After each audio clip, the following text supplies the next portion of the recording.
We're looking at number 2 from the 2019 AP Calc BC exam. It's a polar problem, polar function. And you've got this polar curve, r of theta, right here, over this interval.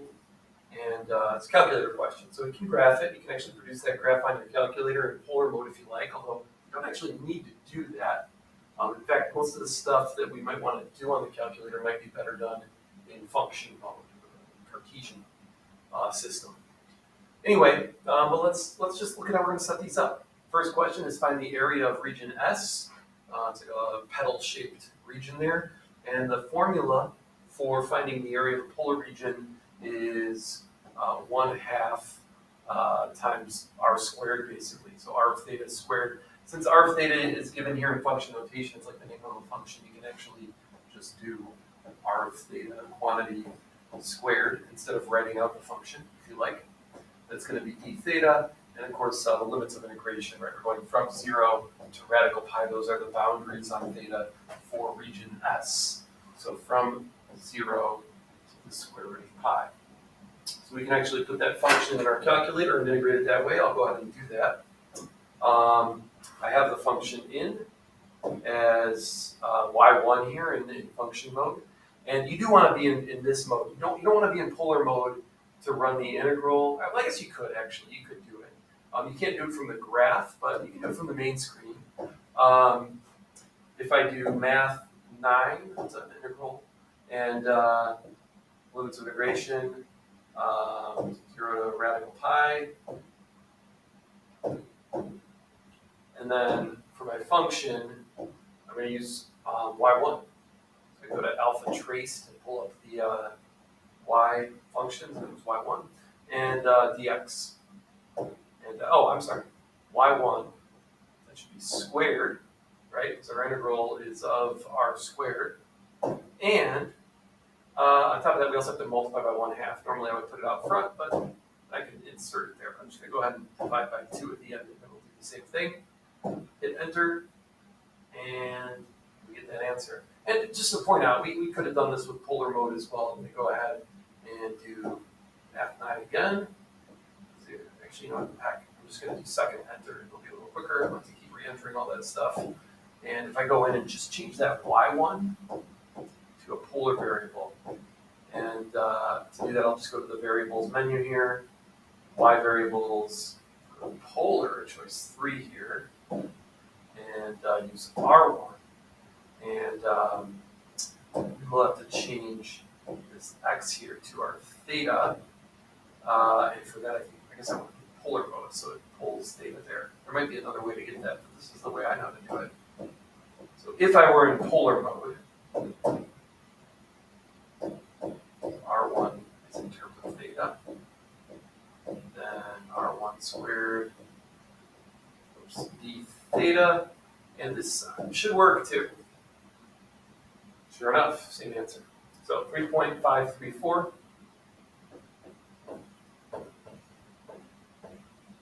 is the answer to that first question. Very formulaic. You know how to find the polar area. No big deal here. They gave us the limits of integration, so it wasn't that hard to do. You just have to know how to do it and then do it. One thing to watch for there, you want to make sure your calculator is in radian mode, which it pretty much just should be for calculus in general. All right, part B. We're looking for the average distance from the origin to a point on the curve. And distance from the origin to the curve pretty much is r. I'll just give a little caveat there. It's actually the absolute value of r, because a radius can be negative, right? So if a polar curve passes through the origin, you could have an area, you could have a part of this domain where the radius is actually negative because we're actually like aiming over there. But it's still, a large negative radius can give you a negative radius gives you a distance from the origin still, and you actually want to count it as a positive. So if you're looking for the max distance from the origin, a large negative radius would be a possibility. And here we want the average distance from the origin. And so if there were negative radii in here, we wouldn't want to count them as negative. We would want them to count positive. So you can actually build that in if you want to. Just throw the absolute value around the radius function.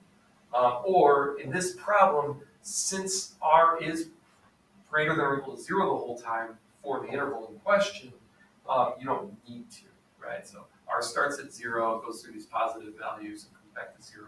You can tell when you graph it, you can tell by plotting some points and checking it, or solving for the zeros. Anyway, long story short here, average distance, so we want the average value of the distance from the origin. The distance from the origin is, like I said, the absolute value of R theta, which here we can simplify to just R theta since it's never negative in this problem. And so the average value of that. You know the average value of a function? You take the integral of that function. In this case, it's from 0 to radical pi, right? So we're going to take the integral of R theta, or I guess you could do the absolute value of R theta. I'm just going to do R of theta though. And then you divide by the width of the interval, which in this case is 1 over the square root of pi. In other words, you do 1 over b minus a, right? B minus a is the width of the interval. You divide by that, and that's what gives you the average value of a function. This is a very general formula. If you want the average value of any function on any interval, 1 over b minus a times the integral from a to b of that function. Okay, so here it was a matter of recognizing that the distance from the origin is given by r in this case, and then just doing that average value setup. So that's it. All right, I'm going to go back to my calculator here, and I'm going to put this in, do alpha y equals, to get my fraction, 1 over the square root of pi, integral, math 9 for integral.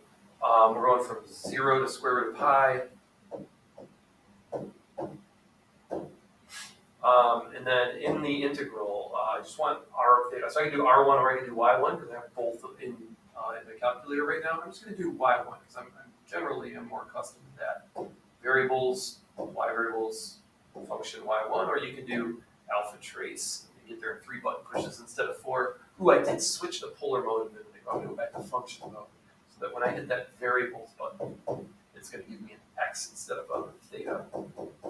Since I did y1, not r1. Well, I guess I could do second right here to get all the way to the right and then pop back in there. There's my x, enter, and here we go, 1.5799 to 1.580.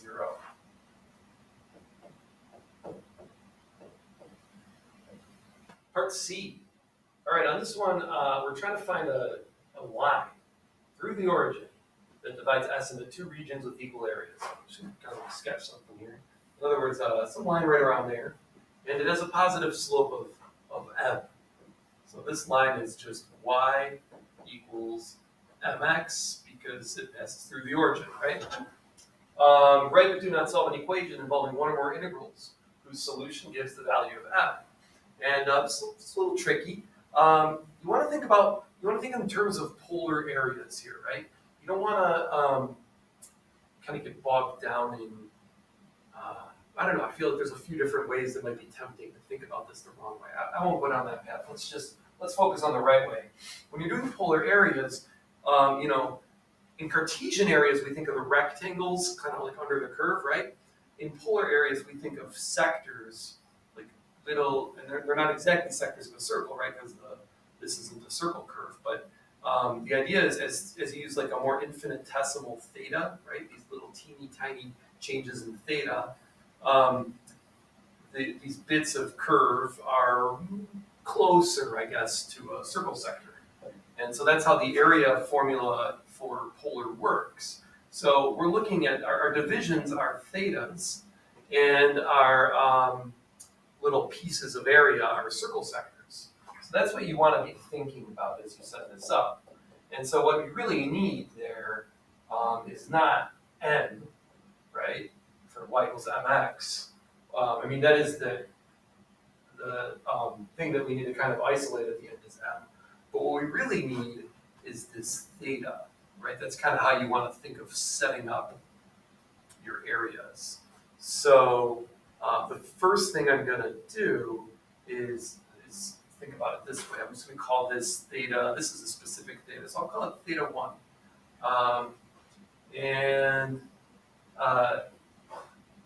If I just, there's a couple ways I can set up this equation, right? I could just do the 2 pieces as separate areas and set them equal to each other, or I could take this piece and make it equal to half of the whole thing, if you want to do it that way. Either way is fine. I'm going to do the first thing I said, from the two pieces equal to each other. So I got 1/2 the integral from 0 to theta 1 of r squared, right? R of theta squared d theta.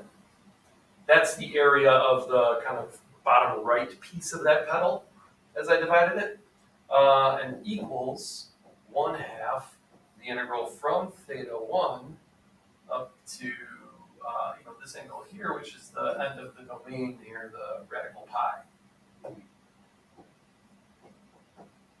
And this again is r of theta quantity squared d theta. And so right now that equation, if I plug that in, the theta 1 that makes that true is the one who is the one that divides it in half, right? That's what we want. Okay, but I want it in terms of n. Sorry, I just didn't like the look of that theta there. I want it in terms of m, not theta 1, right? So I guess then the question is, how does m relate to that, right?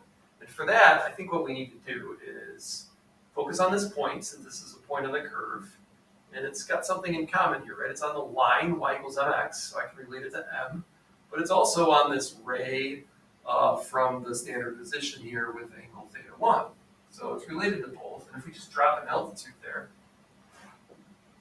right here actually, then you can relate mx to theta 1.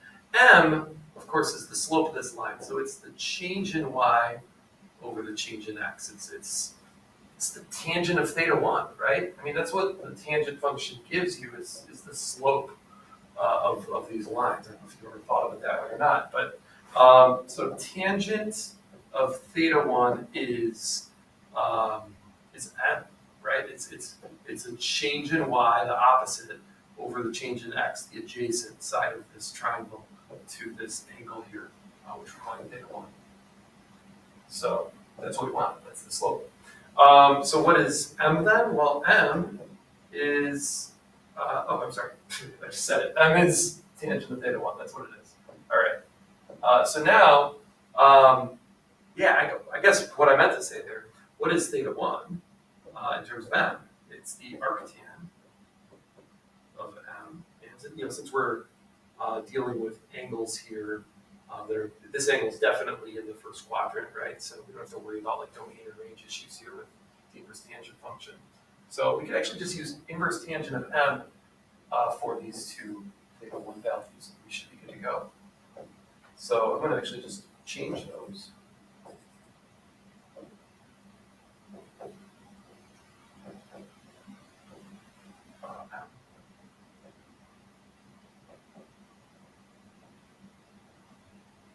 And hey, this is an equation involving two integrals, and the only variable at this point in these equations, I mean, there's variables inside the integrals, but like once you evaluate these integrals, if you did, the only variable left once coming out is going to be that m, right? And so that if you solve this for m, it would give you what we want there. One more thing too that we could do if we wanted, there's a 1/2 on both sides, so we could multiply by 2 on both sides if you like, just to simplify.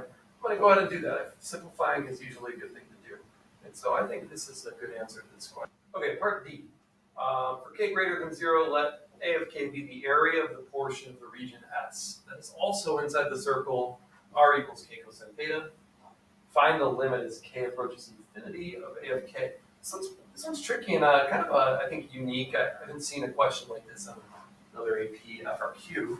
I remember when I first saw this one, these questions came out a couple of years ago. I'm thinking, oh, that's kind of a cool challenge. I like that. If you've done a decent amount of polar graphing, you might know what this kind of, well, it's a circle, obviously, I tell you that, but what this looks like. And basically, r equals cosine theta gives you a circle over here. Cosine of 0 is obviously 1. By the time you get to pi over 2, the radius comes down to 0, so this is at pi over 2. If you keep going, then when you're in this quadrant, the radii are actually going to be negative because the cosine there is negative. and it completes the circle by the time you get to pi. And then if you go from pi to pi over 2, it just completes the circle a second time. So if you go from 0 to 2 pi, it makes that circle twice.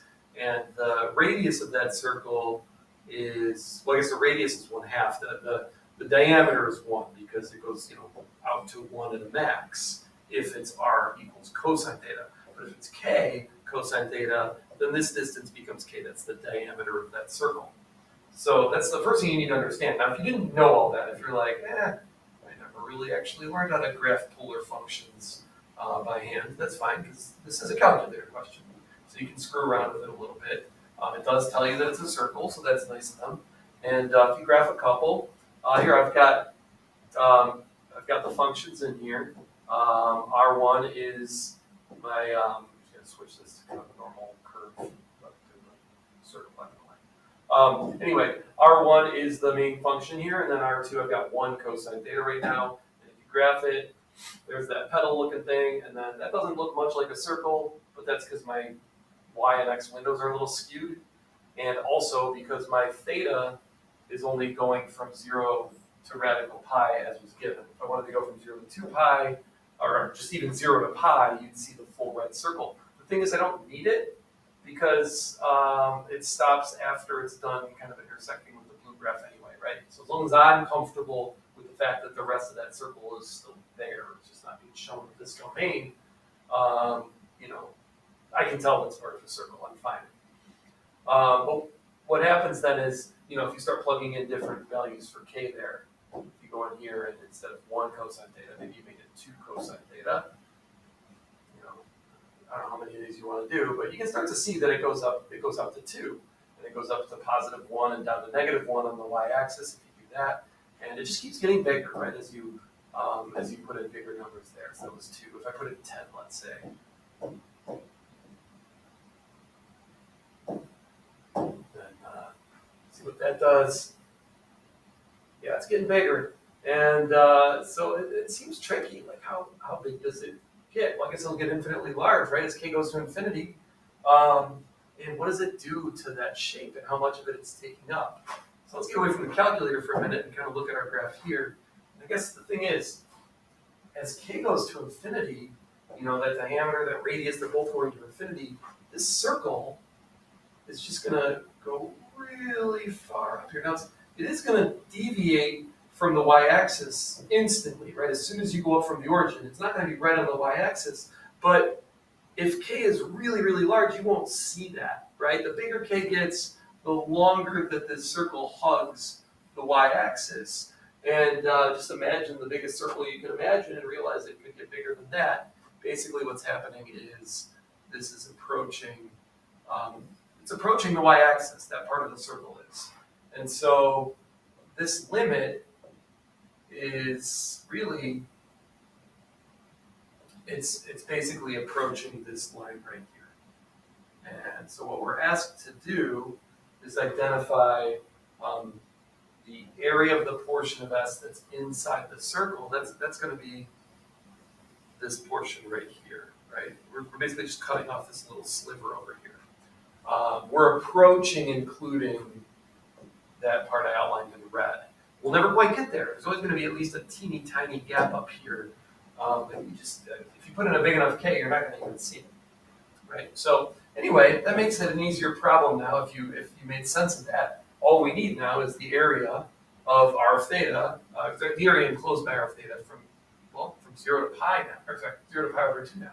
So it's going to look a lot like this integral, except on top, instead of radical pi, we're just going to go to pi over 2.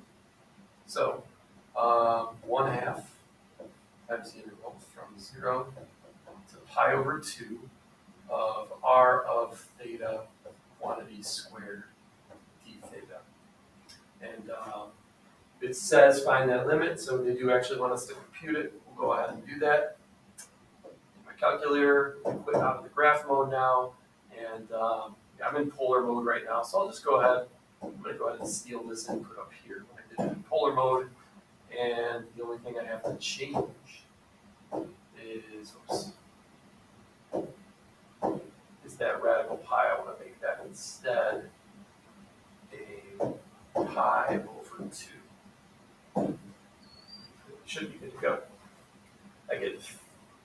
3.324. I was just pausing for a second to make sure that that answer made sense. It does. I was confused for a second looking at the answer right above it, the 1.5799, and that was the average value. Remember, the one above that was the area of all of region S, the 3.534, and this answer, 3.324, excuse me, is a little bit less than that. It does make sense. 3.324 is my answer. You don't need any units since there were no units given, so